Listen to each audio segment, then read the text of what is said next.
जळगाव मधल्या एका केंद्रीय मंत्र्याच्या मुलीची टवाळखोराकडनं छेड काढल्याचा धक्कादायक प्रकार घडलाय। मुक्ताईनगर इथल्या यात्रा महोत्सवात काही टवाळखोरांकडनं या मंत्र्यांच्या मुलींसह अन्य मुलींची देखील छेड काढल्याचा गंभीर प्रकार घडलाय।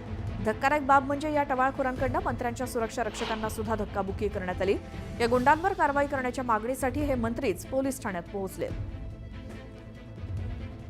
भाजपच्या केंद्रीय मंत्र्यांच्या मुलींची आणि त्यांच्यासोबत आणखी इतर काही मुलींची छेड काढण्यात आली। जळगावातली ही घटना आहे। यात्रा महोत्सवात काही टवाळखोरांनी ही छेड काढली। आपण अधिक या संदर्भात बोलूयात। सामाजिक कार्यकर्त्या तृप्ती देसाई आपल्या सोबत फोन लाईन वरती जोडल्या गेल्यात। तृप्तीजी, स्वागत तुमचं न्यूज 18 लोकमत मध्ये। जळगावातला एक आणखी प्रकार समोर आलाय, तिथे मुलींची छेड काढण्यात आली आहे, मात्र कोणाच्या तर केंद्रीय मंत्र्यांच्या मुलींची। काय आपली प्रतिक्रिया? मुलींची छेड काढण्याचा प्रकार हा धक्कादायक आहे। त्यात आपण बघितलं तर केंद्रीय मंत्री आहेत, भाजपच्या महिला नेत्या आहेत आणि त्यांच्या मुलीची छेड काढण्यात येते। आपण बघतोय की स्वारगेटचं प्रकरण अजून शांत होत नाही तोपर्यंत अशा पद्धतीच्या घटना घडतायत। आता जळगावमध्ये सुद्धा मुली ज्या आहेत त्या असुरक्षित आहेत आणि आम्ही महायुती सरकारच्या मंत्र्यांना तेच सांगत होतो की ही जी काही अत्याचाराच्या घटना घडतायत त्या उद्या आपल्या घरापर्यंत पण येऊ शकतात। परवा योगेश कदमांचं विधान जेव्हा आलं, आपण बघितलं असेल की ते म्हणत होते की मुलीने जो आहे तो विरोधच केला नाही। अशा पद्धतीची असंवेदनशील वक्तव्य जी आहेत ती महायुतीच्या मंत्र्यांकडून येत होती आणि आज महायुतीच्या म्हणजे भाजपचे ज्या काही केंद्रीय महिला मंत्री आहेत त्यांच्याच मुलीवर अशी वेळ येते, हे धक्कादायक आहे। त्या आरोपींना तातडीनं अटक झाली पाहिजे आणि मग कुठल्याही मंत्र्यांची मुलगी असेल किंवा सर्वसामान्य मुलगी असेल, कायदे आहेत पण कायद्याची अंमलबजावणी होत नाही। इथं जे आहे ते पोलिसांचा जो आहे तो वचक जो आहे तो गुन्हेगारांवर जो नाहीये, त्याच्यामुळे मला वाटतं की अशा घटना जास्त घडतायत। त्यामुळे या आरोपीला तातडीनं अटक तर झालीच पाहिजे, परंतु या घटना होऊ नयेत यासाठी आता पोलीस प्रशासनाने काही केलं पाहिजे किंवा गृहमंत्र्यांनी आदेश दिले पाहिजेत। कारण पोलीस प्रशासन नेमकं काय करतंय, पोलिसांच्या कामावरच आता प्रश्नचिन्ह निर्माण होतंय। कायदे आहेत पण अंमलबजावणी नाही। मात्र वारंवार इतर गुन्हेगार सुद्धा प्रकार घडताना बघतात, मात्र कारवाई जर कडक झाली नाही तर मग इतरांना सुद्धा बळ मिळतं आणखी परत असे गुन्हे करण्यासाठी। हो, निश्चितच बळ मिळतं, कारण बऱ्याच प्रकरणं बाहेर येतात, गुन्हे दाखल होतात, फास्ट ट्रॅक कोर्टामध्ये जातात, पण वर्षानुवर्षे जो आहे तो त्याचा निकाल लागत नाही, गुन्हे पेंडिंग राहतात आणि मग अशा पद्धतीचे जे गुन्हेगार आहेत त्यांचं धाडस वाढत जातं आणि असे गुन्हे जास्त पद्धतीनं जे आहेत ते आपण सध्या महाराष्ट्रामध्ये बघतोय। त्यामुळे मला वाटतं की लवकरात लवकर हे गुन्ह्यांचे जे आहे ते निकाल लागणं गरजेचं आहे आणि मग कुठल्याही घरातली मुलगी असू दे ती सुरक्षित असणं गरजेचं आहे आणि ज्या मुलीवर अशा काही छेडछाड अत्याचाराची घटना झाली आहे त्या आरोपीला तातडीनं पोलिसांनी अटकही करणं गरजेचं आहे। बिलकुल। तृप्तीताई, धन्यवाद तुम्ही न्यूज 18 लोकमतशी बोललात त्याबद्दल। तर भाजपच्या केंद्रीय मंत्र्याच्या मुलीचीच आज जळगाव जिल्ह्यातल्या धक्कादायक घटना ही समोर आली आहे। तिथे तिची छेड काढण्यात आली, तिच्यासोबत असलेल्या आणखी इतर मुलींची सुद्धा छेड काढण्यात आली। यात्रा महोत्सव होता आणि काही टवाळखोरांनी या मुलींची छेड काढली, मात्र मंत्र्यांच्याच मुलींची छेड काढली। जिथे मंत्र्यांचीच मुलं सुरक्षित नाहीत, सर्वसामान्यांची काय, असा देखील सवाल उपस्थित होतोय। कारवाईच्या मागणीसाठी केंद्रीय मंत्री स्वतः पोलीस ठाण्यामध्ये पोहोचलेले आहेत आपल्या मुलींच्या बाबतीत न्याय मागण्यासाठी। भाजपच्या केंद्रीय मंत्र्यांच्या मुलींची जळगावातल्या एका यात्रा महोत्सवाच्या कार्यक्रमामध्ये काही टवाळखोरांनी छेड काढली। जळगाव जिल्ह्यातली ही धक्कादायक घटना। गेल्या अनेक दिवसांपासून महाराष्ट्रामध्ये असे अनेक गुन्हे घडताना आपण बघतोय। महिलांवरचे अत्याचार, काही मुलींची छेड काढली जाते, बलात्कार केले जातात, मात्र यामध्ये काही कठोर शिक्षा, फाशीसारखी शिक्षा झाल्याशिवाय यापुढे असल्या गुन्ह्यांना आळा बसणार नाही, अशी देखील एक प्रतिक्रिया येते। जळगावातल्या एका केंद्रीय मंत्र्याच्या मुलीची टवाळखोरांकडून छेड काढल्याचा हा धक्कादायक प्रकार जळगावच्या मुक्ताईनगर इथल्या एका यात्रा महोत्सवादरम्यान काही टवाळखोरांकडून घडला आणि याच संदर्भात आपण अधिक बोलूयात। राष्ट्रवादी काँग्रेस शरद पवार पक्षाच्या नेत्या विद्या चव्हाण आपल्यासोबत फोन लाईनवरती आहेत। विद्याताई, महाराष्ट्रात रोज कोणते ना कोणते असे प्रकार कानावर येत आहेत। आता पुन्हा एकदा जळगावच्या मुक्ताईनगरात मुलींची छेड काढण्यात आली आहे आणि केंद्रीय मंत्र्यांच्या एका मुलीची छेड काढल्यामुळे ते आता पोलीस स्टेशनमध्ये गेलेत। या सगळ्या प्रकारावर काय म्हणाल? खूपच धक्कादायक आहे हे की आता इतक्या म्हणजे मोठ्या मंत्र्यांच्या आणि खासदारांच्या मुलींची छेडछाड सुद्धा व्हायला लागली आहे आणि महाराष्ट्रामध्ये हे काय चाललेलं आहे असा प्रश्न आता मला पडलाय. कारण महाराष्ट्रामध्ये अशा घटनांचं प्रमाण थोडं कमी होतं, पण आता आकडेवारी बघितलं तर महाराष्ट्र दुसऱ्या का तिसऱ्या क्रमांकावर आहे. आणि आता खासदार आमदार अशा लोकांच्या मुलींचीही जर छेड काढली जाते, सर्वसामान्य माणसांच्या मुलांचं काय असा प्रश्न माझ्या समोर आहे. तर ताबडतोब गृह खात्याने याची दखल घ्यावी. ह्याच्यासाठी एकच उपाय आहे, तो म्हणजे पोलीस दल अतिशय सक्षम करणं, पोलीस पेट्रोलिंग वाढवणं. आणि ते आपल्याकडनं अजूनही होत नाहीये. माझं म्हणणं आहे की व्हीआयपींना जेवढे तुम्हाला पोलीस फोर्स लागतो तेवढा पोलीस फोर्सची वेगळी भरती तुम्ही करा. व्हीआयपींच्या मागे फिरण्यासाठी वेगळा पोलीस दल करा.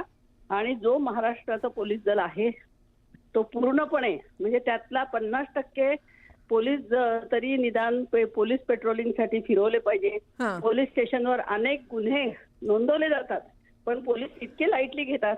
तुमच्या मुली पळून गेल्या असतील, त्यांचं काहीतरी प्रकरण असेल, अशा प्रकारे पोलीस उडवाउडवीची उत्तरं देतात. तर पोलीस दल अधिक सक्षम झालं पाहिजे. मुलींना सेल्फ डिफेन्सचं ट्रेनिंग दिलं पाहिजे.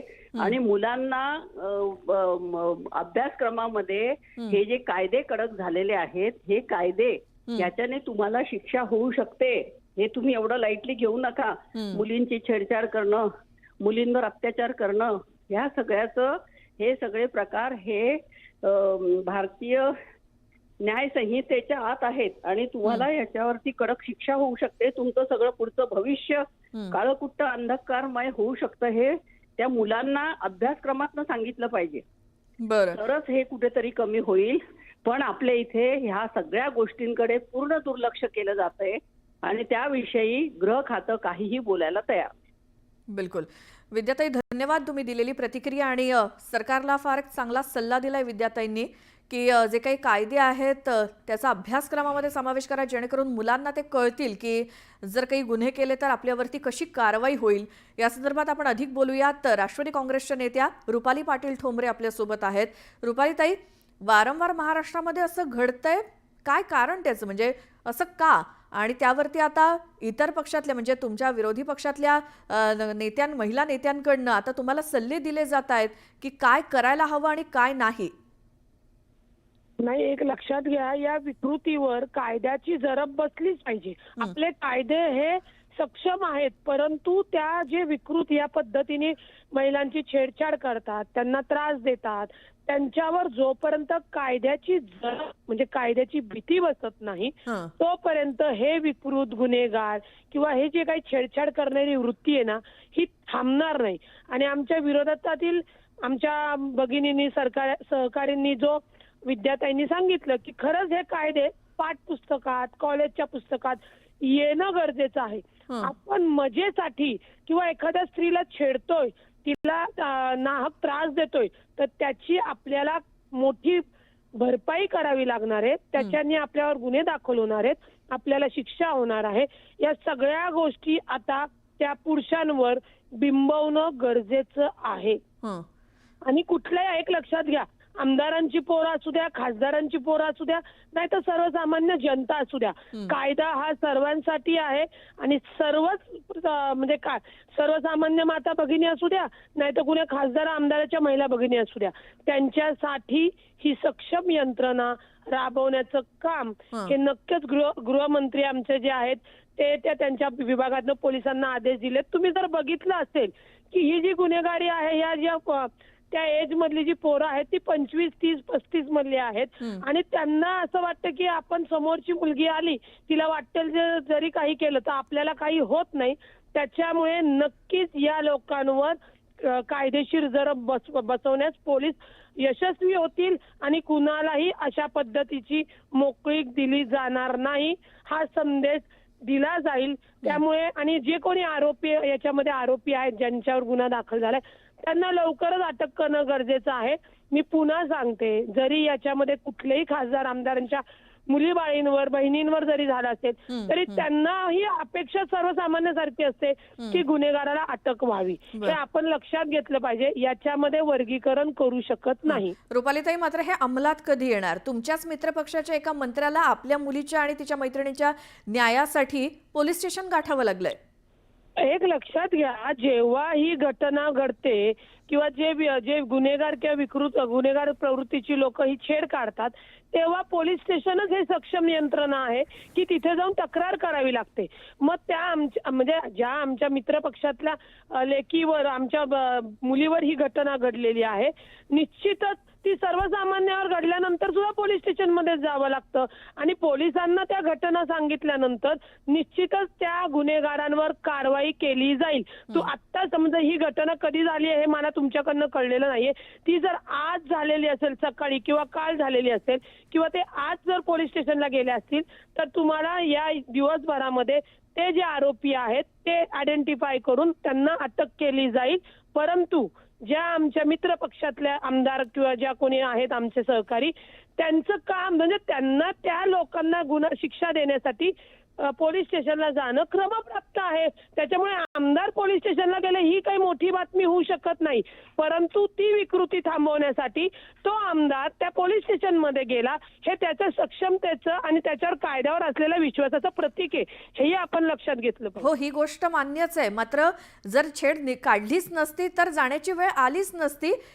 टवाळखोरांनी छेड काढली म्हणून जावं लागलं, हा त्यातला महत्वाचा मुद्दा आहे. रुपाली ताई, टवाळखोरांना सोडणार नाही.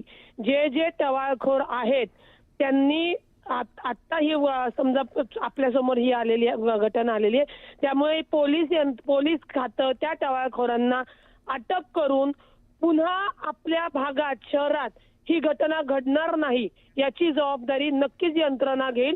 कारण का जे पोलीस स्टेशनचे PI असतात त्या पोलिसांचं काम आहे की आपल्याला दिलेल्या भागामध्ये असे विकृत, असे टवाळखोर यांचं प्रतिबंधक कारवाई करणं क्रमप्राप्त आहे आणि ते आपल्याला होताना दिसेल.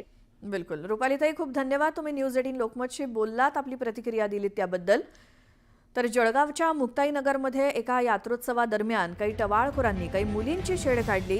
या मुली ज्या होत्या त्यामध्ये एक मुलगी ही एका भाजपच्या केंद्रीय मंत्र्यांची देखील होती आणि त्यामुळे त्यांनी थेट पोलीस स्टेशन गाठलं आणि पोलिसात तक्रार दाखल केली आहे.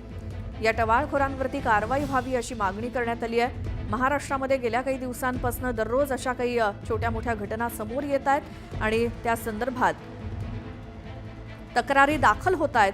मात्र असे काहीतरी ठोस निर्णय होऊन कडक कारवाई करून जर एखाद्या गुन्हेगाराला शिक्षा दिली तर पुढचा गुन्हेगार सुद्धा तो गुन्हा करण्यास धजावणार नाही, अशा पद्धतीची शिक्षा दिली गेली पाहिजे.